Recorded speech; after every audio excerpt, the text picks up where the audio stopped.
mungkin teman-teman juga pernah melihat bahwa banyak asumsi-asumsi bahwa PKL ini sorry itu saya teman-teman semuanya, bahwa cuma nyeduh kopi.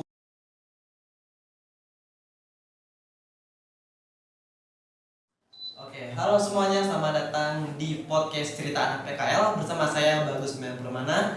Dan hari ini nih teman-teman semuanya, kita kedatangan satu tamu atau satu narasumber yang salah satu siswa PKL di PT Mebito Karya Indonesia. Nah, sekarang di sini sudah hadir Iqbal Ramdan. Nah, boleh nih Iqbal perkenalkan diri terlebih dahulu ke para penonton.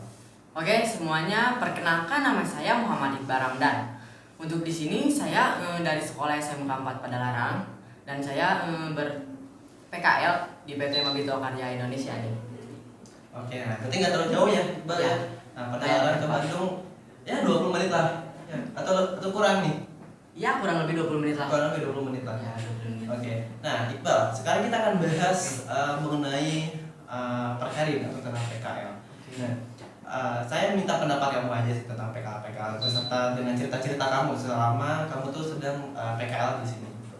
Oke, mungkin para penonton ini pada penasaran nih, sekiranya kenapa sih siswa-siswi PKL ini baik itu kelas 11 maupun kelas 12 itu harus melaksanakan program prakerin ini? Karena kan banyak yang bilang, wah PKL ini kayaknya cuma program formalitas doang untuk anak-anak SMK gitu. Nah, menurut kamu sekiranya benefit apa nih yang kamu sudah terima selama prakerin di PT Mebito ini? Tapi sebelumnya tolong tadi kan udah perkenalkan ya, karena kamu boleh cerita sekiranya kamu tuh prakerin di mana gitu. Boleh? Saya mulai ya Pak. Jadi saya prakerin di sini pertama itu dibagi dulu divisi nih Pak. Nah, jadi kita itu dibagi dulu divisi.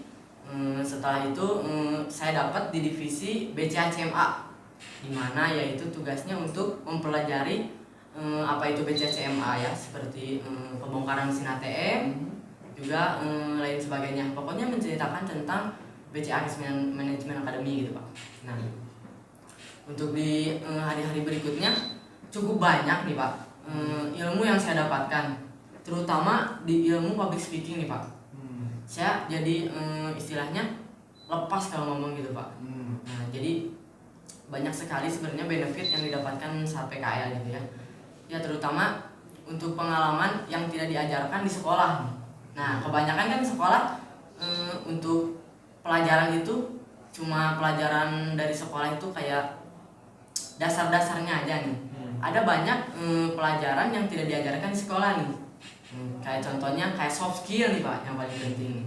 Dari sini saya belajar soft skill, bagaimana cara memanage diri sendiri dari segi waktu, memanage waktu, juga tenaga, juga banyak pokoknya dari soft skill itu.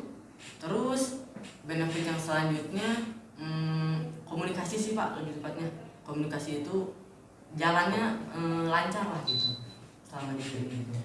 Nah, tadi kamu membahas sedikit apa yang kamu dapetin soal PKL. Nah, sekarang saya mau menerima pendapat dari kamu sekian. Ini kan banyak nih, mungkin teman-teman juga pernah melihat bahwa banyak asumsi-asumsi bahwa PKL ini sorry itu saya teman-teman semuanya, bahwa cuma nyeduh kopi, cuma nyapu doang, terus cuma disuruh ngeprint doang. Nah, sekiranya kamu di sini tuh merasakan hal itu gak kira-kira? Kalau untuk di sini enggak ada yang seperti itu. Terutama dari SPP-nya selalu memberikan tugas jika tidak ada tugas, dan kembali lagi ke kitanya ya Pak, inisiatif untuk meminta tugas bila tidak ada tugas. Jadi tidak ada tuh istilah disuruh membuat kopi misalkan kayak gitu. Terus bersih-bersih. Ada nih cerita teman saya yang kerjaan PKL-nya itu bersih-bersih mesin printer tuh Pak. Nah, itu karena dianya juga kayaknya gak inisiatif untuk meminta pekerjaan juga. Setidaknya itu komunikasi lah, ngobrol gitu. Bagaimana PKL ini bisa berjalan dengan baik dan juga bisa mendapatkan ilmu yang baik juga di PKL ini gitu Pak. Oke, berarti balik lagi ya kepada siswa-siswinya sendiri ya, kepada diri kita sendiri. Nah, mungkin bagi rekan-rekan yang bagi teman-teman yang ingin prakerin, hilangkan stigma bahwa prakerin ini hanya sekedar menyeduh kopi, hanya sekedar untuk ngeprint dokumen doang. Nah, kalau misalkan rekan-rekan ini atau teman-teman yang sedang menonton ini punya inisiatif, silakan koordinasi dengan para pembimbing yang ada di tempat prakerin teman-teman, mintalah tugas ke teman-temannya atau minta tugas kepada pembimbingnya gitu. Nah, tadi kita bahas tentang prakerin. Sekarang saya penasaran sih, saya kan sebagai orang industri nih, gitu kan. Saya pengen tahu nih sekiranya yang kamu rasain selama prakerin ini apa? Maksudnya kan banyak nih yang bilang bahwa ada yang nyaman ketika prakerin, terus ada kendala-kendalanya juga, ada mereka tuh ada yang betah juga. Nah, banyak yang bilang nih bahwa fase-fase prakerin ini di bulan pertama itu mereka tuh ngerengek pengen pulang. Nah, di bulan kedua mereka tuh udah mulai terbiasa adaptasi dengan budaya industri di masing-masing perusahaannya. Dan bulan ketiga kebanyakan dari mereka tuh nggak pengen pulang ke sekolah-sekolahnya, pengen diperpanjang dan sebagainya. Nah, menurut kamu gimana tuh soal itu? Oke, untuk di bulan pertama saat masuk PKL emang suka dukanya itu banyak ya, kayak jauh dari orang tua misalkan gitu ya, terus makan serba bikin sendiri. Pokoknya di PKL di bulan-bulan ini tuh kita tuh belajar bagaimana cara nyuci sendiri, terus kayak bikin masakan sendiri gitu. Nggak ada orang tua kan kerasa ya, yang biasanya di rumah itu kalau makan udah disediain di depan gitu, mau apa-apa ada gitu. Nah sekarang di bulan-bulan pertama itu dukanya tuh kerasa banget gitu. Nah udah di bulan kedua, nah kita tuh udah mulai belajar adaptasi lah, gimana udah terbiasa untuk bikin makanan sendiri gitu, kayak nyuci baju pun sendiri gitu. Nah sebenarnya untuk budaya kerjanya juga menyesuaikan ya. Dari awal kan misalkan masuk budaya ini kan kaget gitu kita, nah kaget kok budayanya gini loh bang, masuk pagi pulang sore misalkan gitu. Nah kayak terus dikejar deadline nih. Nah makin lama sih makin paham juga, menyesuaikan juga, tergantung gimana diri kita juga sih Pak, kembali lagi gitu memanagenya itu semua gitu. Terus kalau misalkan di bulan ketiga itu kan banyak nih yang nggak mau pulang tuh, sekiranya menurut kamu gimana tuh bagi yang nggak mau pulang? Kamu setuju gak nih sekiranya orang-orang ini pengen diperpanjang gitu loh? Sebenarnya setuju-setuju aja, bagus sih, kayak menambah banyak pengalaman lagi gitu.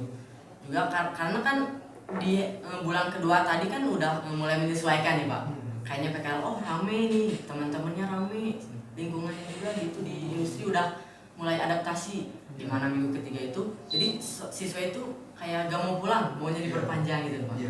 Nah jadi ya gimana kegiatannya lagi, kita kalau mau diperpanjang bagus ya, kalau nggak diperpanjang itu pilihan kita gitu, kita yang menentukan. Nah, final question saya nih, pertanyaan terakhir saya mungkin buat kamu ya. Saya pengen kamu tuh mengkritik aja nih, ini menarik nih. Nah, sekiranya ini nih, sekiranya nih, tapi bukan ke satu perusahaan, bukan ke satu bidang ya, tapi dari sistemnya aja. Sekiranya menurut kamu sendiri apa yang kamu suka dari PKL dan apa yang kamu nggak setuju atau nggak suka dari sistem PKL atau gimana? Ini kita membahas bukan dari satu perusahaan, bukan dari satu sekolah dan sebagainya. Kita membahas secara universal, tentang PKL itu. Ya, tentang PKL yang emang udah sering dilaksanakan gitu. Gimana tuh? Jadi untuk enaknya dipakai PKL, yang pertama ya pasti tadi pengalaman itu udah pasti, bener-bener pengalaman itu di PKL itu muncul semua gitu ibarat kata. Nah jadi di sekolah itu cuman ya belajar biasa. Kalau di PKL itu kan benefitnya itu yang tadi pengalaman yang belum diajarkan di sekolah itu ada di PKL gitu. Untuk sistem yang kurangnya dari saya sih kayak jam kerja aja sih Pak. Jam kerja. Kenapa tuh jam kerja? Biasanya agak lebih gimana ya? Lebih sore gitu Pak. Oh jadi di luar jam operasional. Nah gitu. Ya kembali lagi kan itu. Tapi berarti itu kembali lagi kepada pesertanya kan. Kalau misalnya pesertanya menyetujui ya itu oke, nggak apa-apa gitu kan. Kalau misalkan nggak setuju, udah tinggal konfirmasi aja atau koordinasi aja dengan pembimbing perusahaan seperti itu ya. Nah itu. Yang utama komunikasi Pak. Komunikasi ya. Terus jalan Pak. Terus. Oke. Mungkin yang terakhir ada nggak pesan-pesan sekiranya untuk siswa-siswi PKL yang mau sekiranya yang masih adaptasi nih di bulan ke-1 atau di bulan kedua nih, boleh nggak kira-kira? Jadi untuk pesan dari saya, untuk anda-anda yang sedang PKL di bulan pertama nih, dimana bulan pertama ini prosesnya adaptasi terhadap lingkungan, juga adaptasi terhadap budaya kerja. Nah, tetap semangat, jalani dulu aja. Karena nanti juga terbiasa kok. Kalau kitanya terbiasa juga yang paling penting jaga kesehatan gitu aja. Oke, nah seperti yang diberikan saran oleh Kak Iqbal nih ya, oleh Kak Iqbal, bahwa seperti yang dikatakan oleh Toko Ijo, mulai aja dulu gitu ya, mulai aja dulu, jangan sampai nyerah di tengah jalan, dicoba dulu aja. Kalau sudah udah coba nanti bakal kelihatan kok sekiranya kita passion di PKL itu seperti apa ya. Di PKL akan kita menemukan passionnya ya. Menemukan sekali. Oke. Kalau seperti itu terima kasih Kak Iqbal ya.